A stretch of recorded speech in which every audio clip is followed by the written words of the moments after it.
Hello students, मैं हूं मोहसिन और स्वागत करता हूं आपका इस वीडियो में। आज के इस वीडियो में हम कक्षा 7 हिंदी के अध्याय 3 जिसका नाम है कठपुतली, उसके प्रश्न उत्तर करेंगे। अगर आपने हमारे चैनल को अभी तक सब्सक्राइब नहीं किया तो चैनल को सब्सक्राइब कर लें। शुरू करते हैं। पहला प्रश्न है, कठपुतली को गुस्सा क्यों आया? कठपुतली को गुस्सा इसलिए आया क्योंकि वह हमेशा दूसरों के इशारों पर नाचती थी। उसे चारों ओर से धागों के बंधन से बांध रखा था। कठपुतली को गुस्सा इसलिए आया क्योंकि वे हमेशा दूसरों के इशारों पर नाचती थी और उसे चारों तरफ से बांध कर रखा था। वे दूसरों की आज्ञा का पालन करते करते थक गई थी। दूसरों की आज्ञा का पालन करते करते थक गई थी मतलब दूसरों की बात मानते मानते थक गई थी कठपुतली। अब वह अपने पाँव पर खड़ी होना चाहती है। वे आत्मनिर्भर बनना चाहती है। अब कठपुतली अपने पाँव पर खड़ी होना चाहती है, आत्मनिर्भर बनना चाहती है मतलब अपने काम खुद ही करना चाहती है। दूसरा प्रश्न है, कठपुतली को अपने पाँव पर खड़ी होने की इच्छा है लेकिन वे क्यों नहीं खड़ी होती? कठपुतली अपने पाँव पर खड़ी होना चाहती है परंतु खड़ी नहीं होती क्योंकि उसके पैरों में स्वतंत्र रूप से खड़े होने की शक्ति नहीं है। कठपुतली अपने पाँव पर खड़ी तो होना चाहती है लेकिन वो खड़ी नहीं होती है। क्यों नहीं होती है? क्योंकि उसके पैरों में शक्ति नहीं है, उसके पैरों में स्वतंत्र रूप से खड़ी होने की ताकत नहीं है। स्वतंत्रता के लिए सिर्फ इच्छा ही नहीं, साहस होना भी जरूरी होता है। स्वतंत्रता, आज़ादी के लिए केवल इच्छा ही नहीं, साहस मतलब हिम्मत की भी जरूरत होती है, जो कठपुतली में नहीं है। उसे यह भी डर है कि उसके इस कदम से अन्य कठपुतलियों पर क्या असर पड़ेगा। कठपुतली को इस बात का भी डर है कि अगर वो अपने पैरों पर खड़ी हो गई तो जो दूसरी कठपुतलियां हैं उनको इससे कोई मुसीबत ना हो जाए। तीसरा प्रश्न है, पहली कठपुतली की बात दूसरी कठपुतलियों को क्यों अच्छी लगी? जब पहली कठपुतली ने स्वतंत्र होने व आत्मनिर्भर होने की बात कही तो दूसरी कठपुतलियों को यह बात प्रेरक लगी। प्रेरक लगी मतलब प्रेरणा देने वाली लगी, अच्छी लगी। जब पहली कठपुतली ने आत्मनिर्भर होने की बात कही तो ये बात दूसरी कठपुतलियों को प्रेरक लगी, प्रेरणा देने वाली लगी। वे सब भी अपनी इच्छा अनुसार जीना चाहती थीं। उन्हें भी आत्मनिर्भर बनना था। इसी कारण से दूसरी कठपुतलियों को पहली कठपुतली की बात अच्छी लगी और उन्होंने सहमति दिखाई। चौथा प्रश्न है, पहली कठपुतली ने स्वयं कहा कि ये धागे क्यों हैं मेरे पीछे आगे, इन्हें तोड़ दो, मुझे मेरे पाँवों पर छोड़ दो। तो फिर वह चिंतित क्यों हुई कि ये कैसी इच्छा मेरे मन में जगी? नीचे दिए गए वाक्यों की सहायता से अपने विचार व्यक्त कीजिए। उसे दूसरी कठपुतलियों की जिम्मेदारी महसूस होने लगी। उसे शीघ्र स्वतंत्र होने की चिंता होने लगी।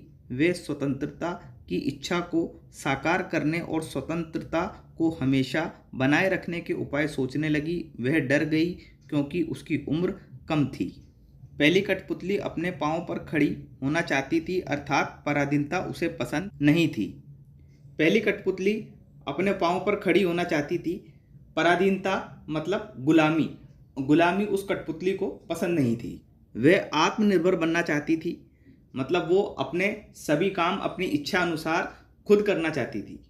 इसलिए वह शीघ्र स्वतंत्र होने की सोचने लगी। इसलिए वो जल्दी से जल्दी स्वतंत्र होने की सोचने लगी। परंतु जब उसे अन्य कठपुतलियों की जिम्मेदारी का याद आया तो वह डर गई और चिंतित हो गई कि कहीं उसका उठाया गया कदम दूसरों को मुसीबत में ना डाल दे। कविता से जो प्रश्न है अब हम उन्हें देखेंगे। तो पहला प्रश्न है, बहुत दिन हुए हमें अपने मन के छंद छुए। इस पंक्ति का अर्थ और क्या हो सकता है? नीचे दिए हुए वाक्यों की सहायता से सोचिए और अर्थ लिखिए। के बहुत दिन हो गए, मन में कोई उमंग नहीं आई। खे बहुत दिन हो गए, मन के भीतर कविता सी कोई बात नहीं उठी जिसमें छंद हो, लय हो। गे बहुत दिन हो गए, गाने गुनगुनाने का मन नहीं हुआ। घे बहुत दिन हो गए, मन का दुख दूर नहीं हुआ और ना मन में खुशी आई। ऊपर दी गई पंक्ति का अर्थ इस प्रकार है, बहुत दिन हुए हमें अपने मन के छंद छुए। पंक्ति का यह अर्थ है कि बहुत दिन हो गए परंतु मन का दुख अभी तक गया नहीं और मन में खुशी अभी तक आई नहीं, अर्थात कठपुतलियों की स्वतंत्र होने की इच्छा पूरी ना होने से अत्यधिक दुखी हैं।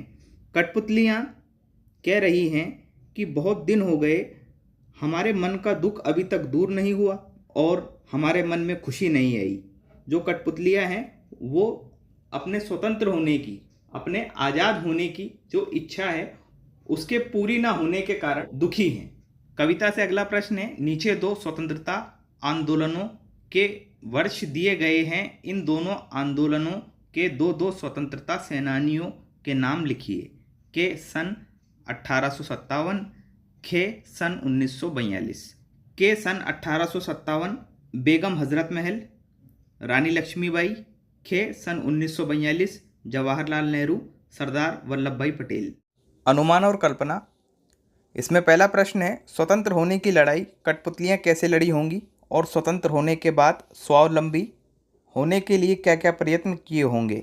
यदि उन्हें फिर से धागे में बांधकर नचाने के प्रयास हुए होंगे तब उन्होंने अपनी रक्षा किस तरह के उपायों से की होगी। स्वतंत्र होने के लिए कठपुतलियाँ एकजुट होकर लड़ाई लड़ी होंगी। स्वतंत्र होने के लिए कठपुतलियाँ एक साथ मिलकर लड़ी होंगी। एकजुट मतलब एक साथ, क्योंकि सबकी परेशानी एक समान थी, सबकी परेशानी एक जैसी थी।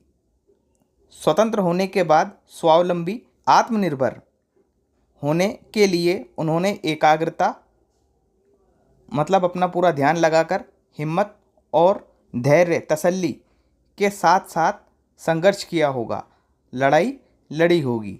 यदि उन्हें फिर से धागे में बांधकर नचाने का प्रयास किया गया होगा तो उन्होंने मिलकर इसका विरोध किया होगा। भाषा की बात।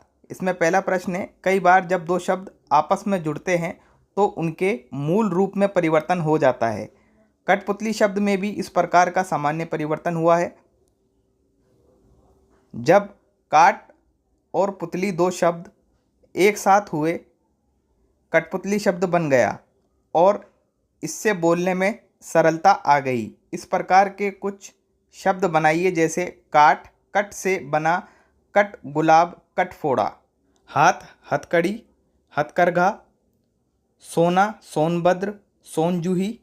मिट्टी, मटमेला, मटकोट। अगला प्रश्न है, कविता की भाषा में लय या तालमेल बनाने के लिए प्रचलित शब्दों और वाक्यों में बदलाव होता है। जैसे आगे पीछे अधिक प्रचलित शब्दों की जोड़ी है, लेकिन कविता में पीछे आगे का प्रयोग हुआ है। यहाँ आगे का बोली ये धागे से ध्वनि का तालमेल है।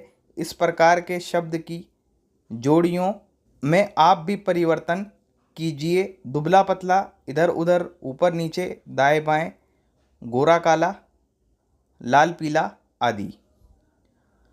पतला दुबला, उधर इधर, नीचे ऊपर, बाएं दाएं, काला गोरा, पीला लाल।